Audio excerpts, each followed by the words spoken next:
Tá tudo parado. Eu só não consigo compreender essa greve deles, onde os patrões continuam ganhando. Eles param a estação, aí o cidadão de bem que tem que trabalhar acaba tendo que pagar uma passagem extra. Tudo fechado, os ônibus parados aqui na Vilarinho.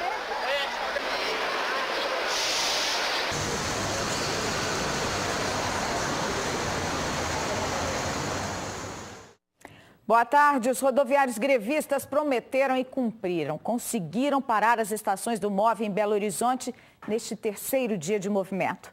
E ajudou quase nada o plano de contingência anunciado pela BH Trans de enviar ônibus de linhas alimentadoras da estação Pampulha até o centro, direcionar passageiros da São Gabriel para o metrô ou linhas diametrais, botar linhas alimentadoras para levar usuários da estação de Venda Nova até o Vilarinho. Milhares de pessoas chegavam às estações e não tinham transporte para ir até o destino, nem para voltar para os bairros, para casa. Veja daqui a pouco a reportagem completa. A greve no transporte coletivo só deixou o trânsito de BH mais complicado e perigoso nessa manhã. Uma mulher foi atropelada por uma moto na Avenida Assis Chateaubriand e na Cristiano Machado. Um motoqueiro morreu em um acidente com uma betoneira. Uma das faixas da Avenida Cristiano Machado teve que ser interditada por causa do acidente e o trânsito ficou congestionado. Silvio Santos de Deus, de 40 anos, morreu na hora. O capacete dele foi quebrado e os pedaços ficaram espalhados pelo chão. A bota da vítima foi parar na calçada. A cena chamou a atenção de muita gente que estava indo trabalhar. Segundo testemunhas, o motoqueiro passava pelo corredor entre um ônibus do MOVE e um caminhão quando o acidente aconteceu. O jovem caiu na pista e foi atropelado. A moto dele foi lançada 5 metros à frente. Um guarda municipal que passava pela região viu quando tudo aconteceu. Ele saiu atrás do motorista do caminhão, que parou lá embaixo. O motorista da betoneira, que estava carregada com mais de 30 toneladas de cimento, ficou nervoso e não quis falar sobre o acidente. Reginaldo Miguel Caldeira Santos, de 39 anos, disse à polícia que não viu o atropelamento. Ele disse que ele estava na faixa dele normal e tinha uns ônibus à direita e que ele ouviu um barulho.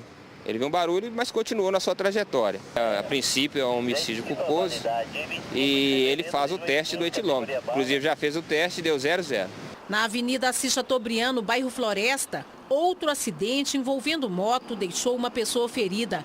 Cátia Lúcia de Oliveira foi atropelada por esta moto BMW quando tentava atravessar. No momento que ela parou, aí eu reduzi a freagem e tentei desviar. Ela voltou para trás. Eu desviei para a direita, ela voltou para a direita. Aí, infelizmente, ocorreu a colisão.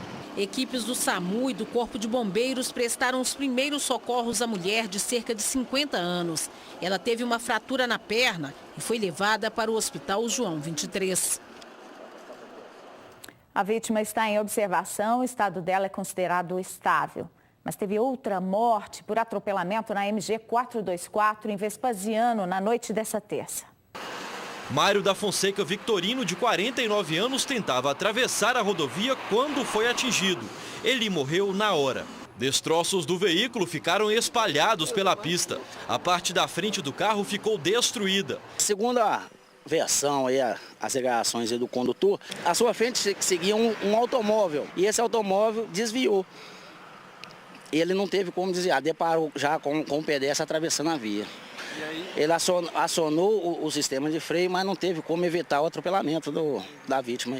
Ainda abalado, o irmão da vítima pediu mais infraestrutura para a região. Ele disse que já viu outros atropelamentos no local e reclamou da falta de iluminação pública e de passarelas. Eles fizeram uma movimentação aqui na época da Copa, porque duplicaram a avenida um pouco, né?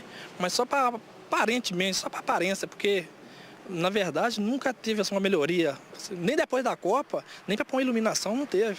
O motorista do carro não quis gravar a entrevista. O acidente foi na MG 424, na altura do bairro Jardim da Glória, em Vespasiano. Uma das pistas no sentido Belo Horizonte foi interditada para os trabalhos da perícia. O Departamento Estadual de Estrada de Rodagem diz que conhece essa demanda por uma passarela na MG 424 e vem realizando uma análise da viabilidade da implantação. Quanto à iluminação, nós pedimos resposta à Prefeitura de Vespasiano, mas não tivemos retorno até o fechamento desta edição. e outras 4 pessoas morreram e 19 ficaram feridas num acidente na BR-365 em Varjão de Minas, na região noroeste do estado. Elas estavam neste micro-ônibus que invadiu a contramão e bateu de frente numa carreta bitrem que seguia na direção contrária. A traseira da carreta ainda bateu num carro parado numa estrada vicinal ao lado da rodovia. O micro-ônibus havia saído de Guarulhos, em São Paulo, e seguia para o estado de Sergipe com 2 motoristas e 22 passageiros. A suspeita é de que o motorista tenha cochilado ao volante. Os feridos foram encaminhados para hospitais de Patos de Minas e Três Marias, no Alto Paranaíba. Um cabo do Corpo de Bombeiros que estacionou o carro em particular em local indevido bateu boca com um tenente em frente ao 1º Batalhão da Corporação no bairro Funcionários, em BH, nessa terça. E ainda gravou tudo. O tenente deu voz de prisão para o cabo que não quis retirar o veículo da pista de emergência para a saída de caminhões dos bombeiros. Sim, senhor. Você me acompanha? Sim, senhor. Por que mesmo? Hã? Por que mesmo que eu tenho que acompanhar você? Você está preso. Eu te dei uma ordem para você retirar o veículo, você não retirou. Retirar o veículo na rua aqui? Isso, da rua Maranhão, em frente ao 1º Batalhão de Bombeiros, na pista de emergência, que eu te dei a ordem para você tirar e não tirou. A partir do momento você está preso, me acompanha. Ok, sim senhor. Deixa o carro aqui, como é que eu faço? Desliga e vai embora. Ok, sim senhor. Estou cumprindo a ordem do tenente aqui, que me prendeu. Você não tá cumprindo. Que segundo ele eu deixei de cumprir a ordem dele aqui, então estou cumprindo nesse momento. O senhor quer que eu ponha o carro aonde? Não, a ordem minha foi você retirar, você não retirou. Você não, nesse instante agora, depois disso. Vambora. O senhor quer que deixe o carro aqui mesmo? Sei, com você. Não. Isso vai ser comunidade na BH Trânsito e vai ser feita uma multa que está estacionado em lugar proibido. Estacionado? Sou sargento. Por favor, filma aqui a placa. Seu sargento, estacionar é desligar o veículo e não estar dentro dele. Eu não estou estacionado, estou parado, aguardando uma vaga. Parado, sargento, parado. Você vai me acompanhar ou não? Eu apenas desci do veículo depois da ordem do tenente. Até então eu estava parado, não é estacionado. Estacionado, nós sabemos pelo Código de Trânsito, fala que o carro está desligado e o motorista não está dentro do veículo. O trânsito não fala, lá está previsto que estacionar, parar é o momento para embarque e desembarque. Não tinha ninguém embarcando, não tinha ninguém desembarcando. Então você eu estava dentro do veículo, o senhor me viu. Mas não tinha ninguém embarcando e desembarcando. Você vai ou não? Sim, senhor, cumpriu a ordem do senhor. Agora o veículo está estacionado porque cumprindo a ordem do tenente. No mínimo, insubordinação, né? Em nota, o Corpo de Bombeiros confirmou a prisão desse homem identificado como Cabo Jesus. No início da noite, foi concedida ao militar a liberdade provisória. Esse caso está sendo apurado para depois determinarem as medidas cabíveis. Na semana passada, o Jornal da Alterosa mostrou a indignação dos moradores de Santa Luzia, que passaram a não ter direito mais a atendimento em um centro de saúde para consultas de especialidades que é do estado, mas fica na cidade e agora só atende pacientes de cidades vizinhas. A prefeitura, que cortou o convênio, alegou que a população passaria a ser atendida em um centro do próprio município nesta semana. Nossa equipe foi lá para ver e mostra agora que a coisa não é bem assim. As portas do Centro Viva Vida estão abertas, mas como Dona Maria de Lourdes mora em Santa Luzia, ela não vai ser mais atendida aqui, depois de 2 anos de tratamento no mesmo lugar. Estou arrasada, porque com cirurgia de hoje, 13 dias hoje, cirurgia da vista, e estou aqui, custando aguentar. Apenas pacientes de outras cidades da região continuam sendo atendidos. A Prefeitura de Santa Luzia encerrou o contrato com o Estado. A alegação é de que os pacientes vão ser encaminhados para o Centro de Especialidades Médicas, inaugurado nesta terça. O prédio fica bem ao lado do CVV. Só que esse processo não é bem prático como parece. As pessoas que faziam tratamento lá no CVV não estão sendo simplesmente transferidas aqui para o novo centro. O paciente está sendo orientado a voltar para o posto de saúde mais perto de casa, para reagendar a consulta com o especialista. Rosimari faz pré-natal de alto risco e agora vai ter que agendar tudo de novo. Tem ultrassom marcado para a semana que vem, não sei como eu vou fazer, porque não dá tempo de fazer particular. A Prefeitura diz que para reforçar o atendimento, inaugurou também nesta semana uma unidade básica no bairro Nossa Senhora das Graças. No local recebemos a informação de que o posto foi reformado e que já atendia em um outro endereço. Mário esteve lá e tentou marcar um raio-x para o irmão, que teve um AVC, mas não conseguiu. A menina falou que não tinha condição de marcar, porque falta o telefone e o computador, que é marcado por e-mail. A equipe da UBS nos mostrou a estrutura, que ainda está sem telefone e computador com internet. A gente está usando o telefone nosso e estamos enviando os nossos pedidos por malote. Ou seja, a gente envia todos os dias para a prefeitura e eles marcam para a gente até ficar pronto a questão da reforma, que é a questão de colocar o telefone e a internet. Uma consulta especialista é 1 ano ou mais. Não tem o profissional aqui, não tem ortopedia, não tem especialidade nenhuma aqui. Tudo é em Belo Horizonte. Como que nós vamos consultar com o endereço de Santa Luzia? É prejuízo, claro, para a população. Nós ligamos para a prefeitura para esclarecer isso. E a informação é de que, a partir de agora, não vai haver mais necessidade de encaminhamento aos postos de saúde para agendamento de consultas no Centro de Especialidades Médicas. Quanto aos telefones e computadores, disseram que vão ser instalados ainda hoje, no máximo até amanhã. O descaso para com a saúde pública está absurdo. O Hospital Regional de Divinópolis deveria ter sido entregue à população em 2012, mas até hoje ainda está em obras. E não há nem previsão de quando ele vai entrar em funcionamento. É uma obra milionária e que só vai aumentando de custo com essa demora. O terreno no bairro Realengo tem 55 mil metros quadrados, 36 mil só em área construída.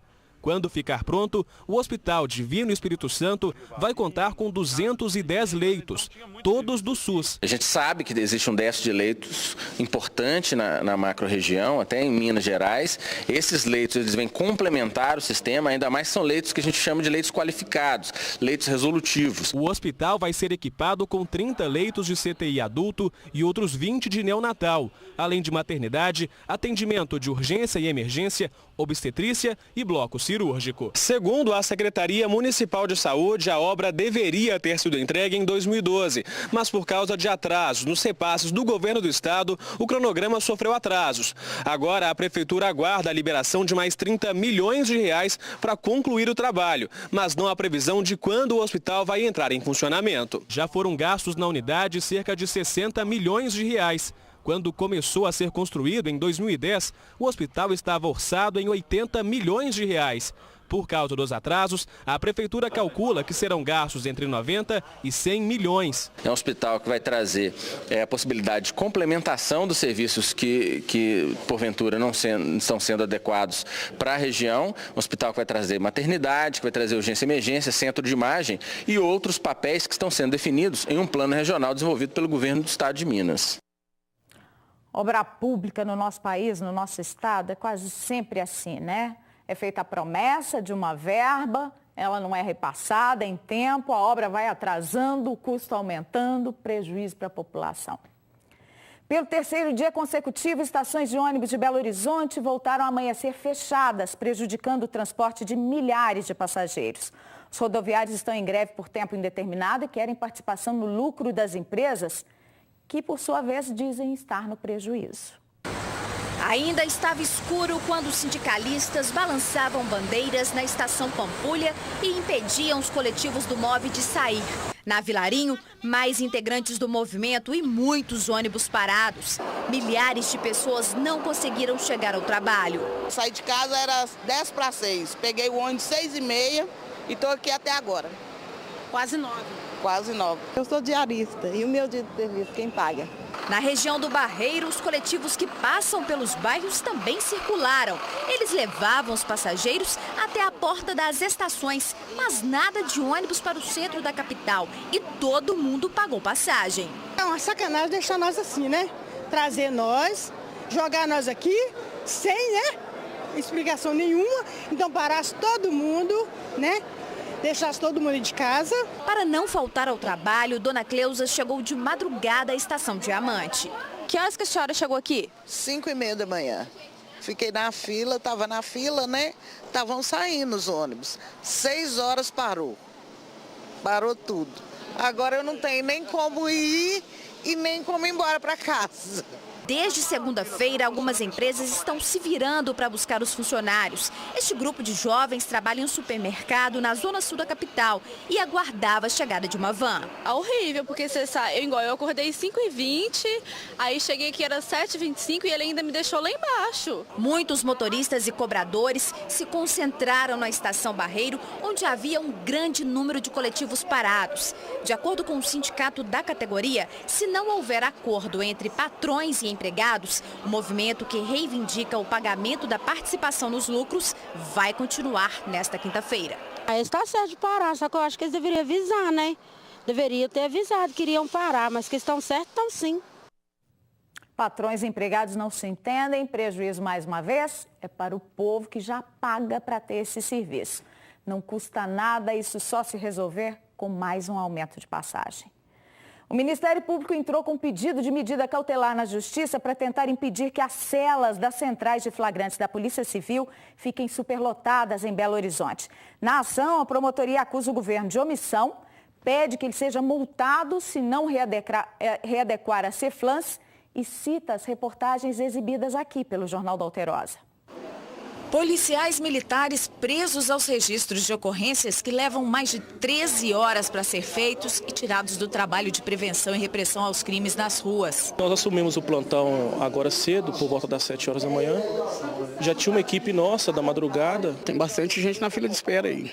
Policiais civis atolados de serviço e trabalhando num ambiente de caos. Todo mundo ficando em pé num lugar só, não tem como nem mudar de posição, não. Vítimas de crimes sujeitas a mais insegurança, obrigadas a esperar um longo tempo no mesmo ambiente em que os criminosos. Está desde 3h30 da manhã aqui na delegacia, sem previsão ainda de ser ouvida, né? Presos amontoados nas celas pequenas que deveriam ser abrigo pelo tempo curto dos registros, mas que passaram a servir de cadeião por dias. 5 dias que eu tô aqui de mandato e até hoje não tomei banho. O retrato registrado por vários dias consecutivos no mês passado levou ao pedido de medida cautelar do Ministério Público, que antecede a uma ação civil em defesa da coletividade exposta a uma situação de insegurança inaceitável.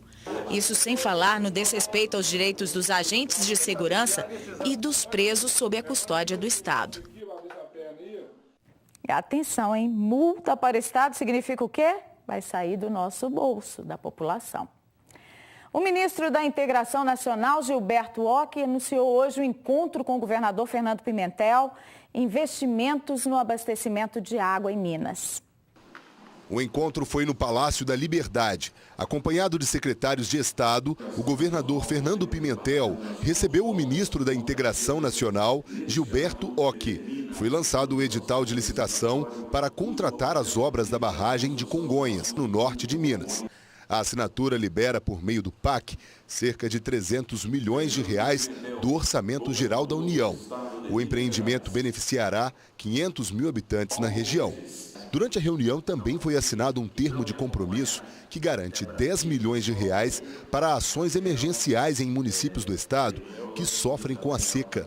Esses recursos vão nos permitir dar suporte às iniciativas dos municípios para abastecimento de água, seja com caminhões-pipa ou com obras emergenciais, como pequenas adutoras, enfim, obras que solucionem emergencialmente o problema da seca, especialmente no norte de Minas. A obra de revitalização e transposição do Rio São Francisco também esteve em pauta. De acordo com o ministro, 75% do projeto já foi executado. Para esse ano, nós ainda temos que aplicar, nós já aplicamos cerca de 32 milhões de reais em revitalização da bacia do Rio e temos um total de 128 milhões. Nós vamos continuar a fazer a revitalização do Rio São Francisco. A economia de água na região metropolitana de Belo Horizonte em maio foi só de 14,5%, de acordo com a Copasa. Isso é metade da meta, que era de 30%, estipulada para evitar o racionamento e o rodízio. A crise hídrica foi um dos principais assuntos de um seminário realizado pela Fundação de Educação para o Trabalho de Minas Gerais, a Ultramig. Estudantes, professores e pesquisadores se reuniram para discutir ações de conservação do meio ambiente e, consequentemente, de economia de água. Acho que é importante discutir com pessoas que são inteiradas, são estudadas sobre o assunto e sobre questões atuais. A gente tem que preservar o mundo, a gente tem que cuidar do mundo. Em época de crise hídrica, o debate busca soluções, principalmente ao agronegócio, setor responsável pelo consumo de 73% da água, e a indústria, que consome 22%. Para os pesquisadores, é preciso buscar medidas urgentes de economia. A natureza é o fundamento de toda a produção. Se ela for destruída, a sociedade é destruída. Apostar no cultivo de plantas que precisam de pouca água seria uma das saídas apresentadas pelos pesquisadores. As plantas do cerrado, elas são muito resistentes à falta de água. Utilizam um pouco desse recurso e têm uma produtividade muito grande e que podem melhorar a qualidade alimentar da população brasileira. A Secretaria do Trabalho e Desenvolvimento Social aposta na agricultura familiar. Muitas vezes, o pequeno e médio produtor orientados, eles próprios têm um maior interesse na preservação e ampliação dos recursos hídricos.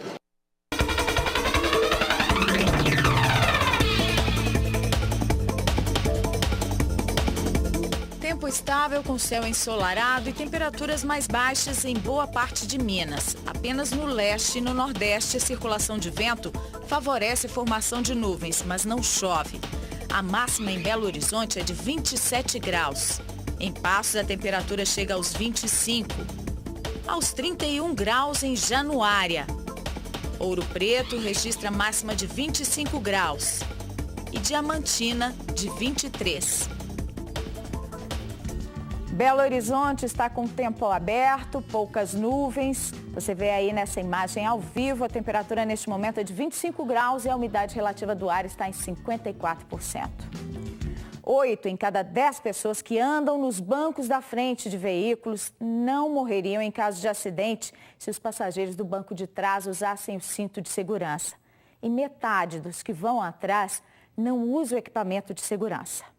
Muitos ainda não dão atenção. Falta de costume mesmo. Se na frente não se lembram, atrás a irresponsabilidade aumenta. Segundo o levantamento do IBGE, metade dos brasileiros não usa o cinto de segurança na parte traseira do veículo. Esqueceu de colocar o quê? O cinto. Mas porque essa mão aqui não ajuda a pôr o cinto. É perigoso. Não. É perigoso, né? Até quem deveria dar exemplo escorrega. Neste carro do sistema socioeducativo do governo de Minas, um menor apreendido e um funcionário estão sem a proteção. Tem hora que atrapalha a gente fazer o serviço. 80% dos ocupantes dos bancos da frente, de acordo com a pesquisa, não morreriam em caso de acidentes se o pessoal que anda aqui na parte de trás estivesse usando o cinto de segurança. Porque comprimido não só pelo obstáculo que o carro colidiu, mas também pela pressão do ocupante traseiro solto contra a parte posterior do banco, aumenta muito o impacto sobre o motorista contra esses obstáculos. Então, é realmente importante para o motorista preocupar que quem está no banco de trás use o cinto de segurança. Para este especialista em trânsito, falta consciência e a fiscalização é fraca. Infelizmente, as pessoas precisam ser punidas para começar a ter uma preocupação maior. Ter um respeito maior. Então é necessário aumentar, sim, a fiscalização. Mas também há quem nem pense em cometer a infração e tem história de alívio para contar. Débora e a filha de 7 anos sobreviveram a um acidente grave em que o carro da empresária teve perda total. As duas usavam o equipamento de segurança e não tiveram nenhum arranhão. O carro ele foi arrastado por um caminhão assim grande, carregado de tijolos, né? Então, super pesado. E eu e minha filha não tivemos nada, nenhuma das duas. Então, acho que com certeza o cinto contribuiu muito para que, né, a gente saísse sem nenhuma lesão dessa batida. Se você adora festa junina ou gosta de preparar as receitas dessa época em casa, é bom ficar atento. O preço daqueles produtos para quitutes típicos anda nas alturas. Os produtos à venda são de encher os olhos nesta época. Tudo para deixar o mês de junho mais doce e com cara de festa. Mas o problema são os preços. Uma última pesquisa feita pelo site Mercado Mineiro revelou variações assustadoras. Se o seu desejo for fazer um caldo de mandioca, se prepare. 1 quilo pode custar de 98 centavos até R$ 8,35, uma variação de preço de 752%. Todos os produtos, tanto supermercado, mercado, sacolão, nós tivemos uma alta geral. Tudo está bem caro, né? Está bem caro em relação ao ano passado. O preço de 500 gramas de canjica branca vai de R$ 1,05 até R$ 4,18, variação de 298%. O doce de leite com coco pode ser encontrado entre R$ 7,98 e R$ 19,00. Diferença que aparece ainda na canela, no amendoim e no milho de pipoca. Na verdade, são produtos típicos em que o consumidor não tem o hábito de comprar sempre. Então, alguns estabelecimentos acabam abusando na remarcação do preço. E nós que não temos o conhecimento do preço anterior, acabamos pagando mais caro. Com mercadorias variando o preço na casa dos 800%, a melhor dica também é mais velha: gastar nas pernas para não gastar no bolso. Isso aqui mesmo eu estou pesquisando, né? Encontrei ali R$ 15,00 o quilo, 15,20. Aqui, ó, tá R$ 9,50. Para as famílias que não querem fazer as comidas típicas de festas juninas, existem boas opções no mercado.